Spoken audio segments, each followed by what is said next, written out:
નમસ્કાર મિત્રો, આપણી આ ચેનલમાં તમારું હાર્દિક સ્વાગત છે। આજે આપણે આ વિડીયોમાં એક પ્રાચીન કિલ્લા વિશે જાણવાના છીએ અને એ કિલ્લો છે જૂનાગઢનો ઉપરકોટનો કિલ્લો। મિત્રો, આ ઉપરકોટનો કિલ્લો કેટલા વર્ષ જૂનો છે? આ ઉપરકોટનો કિલ્લાનું નિર્માણ કોણે કરેલું? આ કિલ્લાને ઉપરકોટનો કિલ્લો કેમ કહેવામાં આવે છે? તેમજ કહેવાય છે કે આ કિલ્લા પર અંદાજે 16 વખત ઘેરાબંધી કરવામાં આવી હતી, પરંતુ આ કિલ્લાની અંદર પ્રવેશ કરવો અઘરો હતો। જૂનાગઢ શહેરનો ઇતિહાસ સદીઓ પુરાણો છે। આ સાથે આ પ્રદેશ તેના સમયના ઘણા શાસકોનો પરિચય પણ આપે છે। આથી જૂનાગઢની સંસ્કૃતિ અને ત્યાંની કહાનીઓ રસપ્રદ છે। આ સંસ્કૃતિનો પ્રભાવ તેના રિવાજો, તહેવારો, કળાઓ તેમજ હસ્તકળામાં સ્પષ્ટ દેખાય છે। આવા સાંસ્કૃતિક વારસાનો પરિચય આપતો ઉપરકોટનો કિલ્લો જૂનાગઢની એક આગવી ઓળખ છે। આ કિલ્લો પ્રાચીન તો છે જ, પરંતુ સાથે એટલો જ ઐતિહાસિક મહત્વ ધરાવે છે। તેના પ્રવેશદ્વાર પરથી જ કિલ્લાની ભવ્યતાનો અંદાજ લગાવી શકાય છે।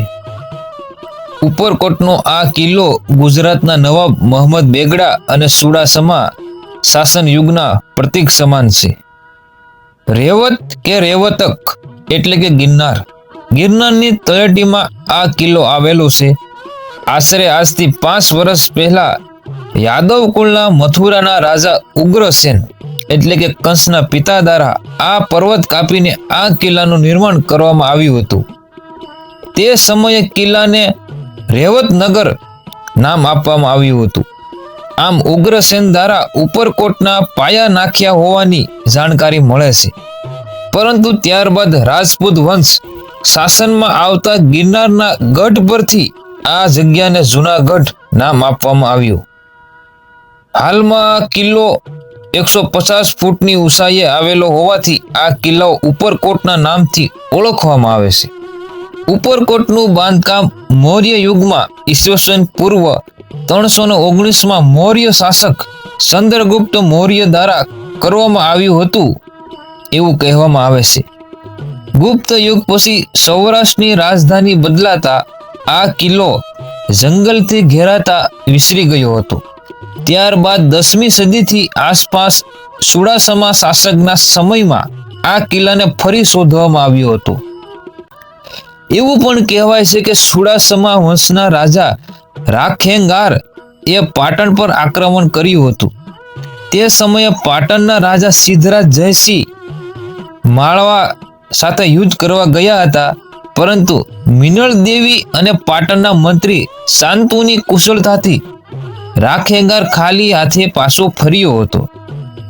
માળવા જીતીને આવતા આ આક્રમણની જાણ થતા અને કિલ્લા પર આધ્યાત્મિક મેળવવા માટે પાટણના રાજા સિદ્ધરાજ જયસિંહે ઉપરકોટને 12 વર્ષ સમયગાળા માટે ઘેરી લીધો હતો, પરંતુ કિલ્લો ભેદી શક્યો નહોતો।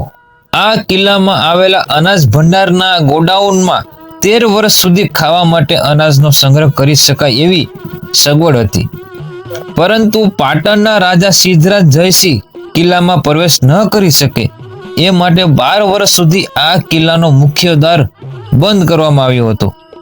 પરંતુ અનાજ પૂરું થઈ જતા રાખેંગારના ભાણેજ દેસળ વિસળ અનાજ લેવા માટે બહાર ગયા હતા। ત્યારે દેસળ અને વિસળને સિદ્ધરાજ જયસિંહે કહ્યું કે જો તે બંને તેમને કિલ્લામાં પ્રવેશ કરવા માટે મદદ કરશે તો રાણક દેવીને બાદ કરતા જૂનાગઢનું રાજ્ય તેમને આપવામાં આવશે। ગાદીની લાલચમાં આવીને દેસળ વિસળે મામા સાથે દગો કર્યો અને અનાજના બદલે કોથળામાં સિદ્ધરાજ જયસિંહનું સૈન્ય કિલ્લામાં પ્રવેશ કરવામાં આવ્યું। ત્યારે મુખ્ય દ્વાર પર બેસતા ચોકીદારોએ વિચાર કર્યો કે આ કોથળામાં ભાલો મારશું અને જો અનાજ હશે તો અનાજની ઢગલી થશે કોથળામાંથી, અને જો કોઈ વ્યક્તિ હશે તો લોહી નીકળશે। ત્યારબાદ કોથળામાં ભાલો મારતા લોહી નીકળ્યું અને ત્યારથી યુદ્ધની શરૂઆત થઈ અને સૈન્ય ગઢમાં પ્રવેશી ગયું અને યુદ્ધમાં રાખેંગારનું મૃત્યુ થયું અને રાણક દેવી વઢવાણ પાસે ભોગવો નદી નજીક સતી થયા। એકમાત્ર મોહમ્મદ શાહ બેગડા સિવાય અન્ય કોઈ દ્વારા આ કિલ્લો ભેદી શકાયો નથી। મોહમ્મદ શાહ બેગડાએ કહેવાય છે કે 24 કલાકમાં જૂનાગઢનો કિલ્લો કબજે કર્યો હતો. અમદાવાદ પાસે આવેલા મહેમદાબાદના નવાબ મોહમ્મદ શાહે 24 કલાકની અંદર જ જૂનાગઢ અને પાવાગઢ પર કબજો કર્યો હતો. આ બે ગઢોને જીતવાના કારણે મોહમ્મદ શાહને બેગડો કહેવામાં આવતો. આ સિવાય મોહમ્મદ શાહને બેગડો કહેવાનું બીજું પણ કારણ છે. બે ગઢોનો મૂળ શબ્દ બીઘરો એટલે કે સોરઠી ભાષામાં કહીએ તો વગડો એટલે કે સીધા લાંબા શિંગડા વાળો બળદ.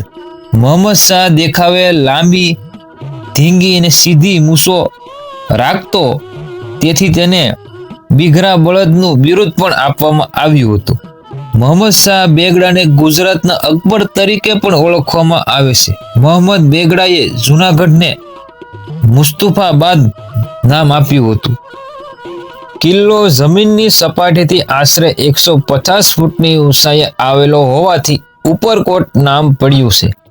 આશરે 850 વર્ષ જૂનો આ કિલ્લો અભેદ હોવાને કારણે તેના ફરતે બાંધવામાં આવેલી 9 કિલોમીટરની લાંબી અને 150 ફૂટ ઊંચી તથા અંદાજિત 10 ફૂટ જાડી દિવાલ છે. આ ઉપરાંત કિલ્લાની સુરક્ષા માટે સમગ્ર કિલ્લાની બહારની બાજુએ 150 ફૂટ ઊંડી ખાડી બનાવવામાં આવેલી. આ ખાડીમાં પાણી ભરી તેમાં ઝેરી જનાવર અને મગર નાખવામાં આવતા, જેથી મુખ્ય પ્રવેશદ્વાર સિવાય દુશ્મનો અન્ય કોઈ પણ જગ્યાએ કિલ્લામાં પ્રવેશ કરી શકે નહીં. કહેવાય છે કે શહેરની ફરતે 7 દરવાજા આવેલા છે. આ 7 દરવાજાઓ જોડતી દિવાલથી કિલ્લો રચાયો, જે પ્રજાની સુરક્ષા માટે બનાયેલો હોવાનું માનવામાં આવે છે. તેમજ કિલ્લામાં પ્રજા રહેતી અને તેના ઉપર આવેલા ઉપરકોટમાં રાજા રહેતા અને પ્રજાનું રક્ષણ કરતા. અમુક નિશ્ચિત સમય માટે જ કિલ્લાના દરવાજા ખોલવામાં આવતા હતા. આ કિલ્લા પર અંદાજે 16 વખત ઘેરાબંધી કરવામાં આવી હતી. જૂનાગઢમાં આવેલો આ કિલ્લો હિન્દુ, બૌદ્ધ, જૈન, બ્રિટિશ લોકોની ઇસ્લામી હુમલા અને નવાબી શાસનોના યુગનો સાક્ષી છે. લગભગ 2જી સદીના બૌદ્ધ ગુફાઓ તેમજ મુસ્લિમ શાસકો દ્વારા અહીં મસ્જિદ પણ બનાવેલી છે. 20 મીટર ઊંચી દિવાલો, વિશિષ્ટ પ્રવેશદ્વાર, વિખ્યાત ખાખરા કોડિયાના ભોંયરા તરીકે ઓળખાતા સ્થાનો અહીં છે. અહીંથી ખોદકામ કરતા જૂના કોટની દિવાલો, કોઠારો, કોઠીઓ, ગુપ્ત લિપિ, કોતરેલી શિલાઓ, જૂની મૂર્તિઓ, પાત્રો તથા બૌદ્ધકાલીન અવશેષો મળી આવ્યા છે. વર્તમાન સમયમાં સરકાર દ્વારા કિલ્લાના પ્રવેશદ્વાર નજીક લોકો નિહાળી શકે તે માટે 2 ઐતિહાસિક તોપો પણ મૂકવામાં આવી છે. જેમાંથી એક નીલમ નામની મોટી તોપ 17.5 ફૂટ લાંબી છે. તે 4 કિલોમીટરની રેન્જ ફાયર કરવા માટે સક્ષમ છે. તેમજ બીજી બાજુ માણેક નામની તોપ 7.5 ફૂટની લાંબી છે, જે 12 કિલોમીટરની રેન્જ ફાયર કરવા માટે સક્ષમ છે. આ બંને તોપને ઈરાની શૈલીની પંચધાતુ, લોખંડ, પિત્તળ, તાંબુ, જસત અને કાંસામાંથી બનાવેલી હોવાથી આ તોપને કાટ લાગતો નથી. આ તોપ તુર્કી શાસક દ્વારા ઈસવીસન 1538માં દીવમાં થયેલા પોર્ટુગીઝ સામેના યુદ્ધમાં વાપરવામાં આવી હતી. મોહમ્મદ શાહ બેગડા દ્વારા આ તોપ ઉપરકોટમાં લગાવવામાં આવી હતી. આ નીલમ તોપ પર તેની યાદમાં અરબી ભાષામાં સુલતાન મોહમ્મદ શાહ બેગડો પણ લખેલું છે. ઉપરકોટમાં કુલ 8 સ્મારકો આવેલા છે, જેમાં અડીકડીની વાવ, બુદ્ધ ગુફાઓ, નવઘણ કૂવો, રાણક દેવીનો મહેલ, વોચ ટાવર, તોપ, કિલ્લાની સુરક્ષા કરતી કિલ્લાની ફરતે બનાવેલી ખાડી, અનાજના ભંડારો જે વર્તમાન સમયમાં પણ આકર્ષણનું કેન્દ્ર છે, તેમજ ઉપરકોટની એક તરફ લીલાસમ પર્વત અને બીજી તરફ સમગ્ર શહેરનો અદ્ભુત નજારો જોવા મળે છે, જેથી અહીંયા ફોટોગ્રાફી માટે પણ સારું લોકેશન મળી રહે છે. તો મિત્રો, આ હતા ઉપરકોટ કિલ્લા વિશે અમુક રહસ્યમય જાણકારી. તમને કેવી લાગી વિડીયોમાં કોમેન્ટ કરજો અને આવા જ વિડીયો જોવા માટે આપણી ચેનલ સાથે જોડાયેલા રહેજો. ચેનલ પર નવા આવ્યા હોય તો ચેનલને સબસ્ક્રાઇબ કરી લેજો. તો જય ગિરનારી મિત્રો.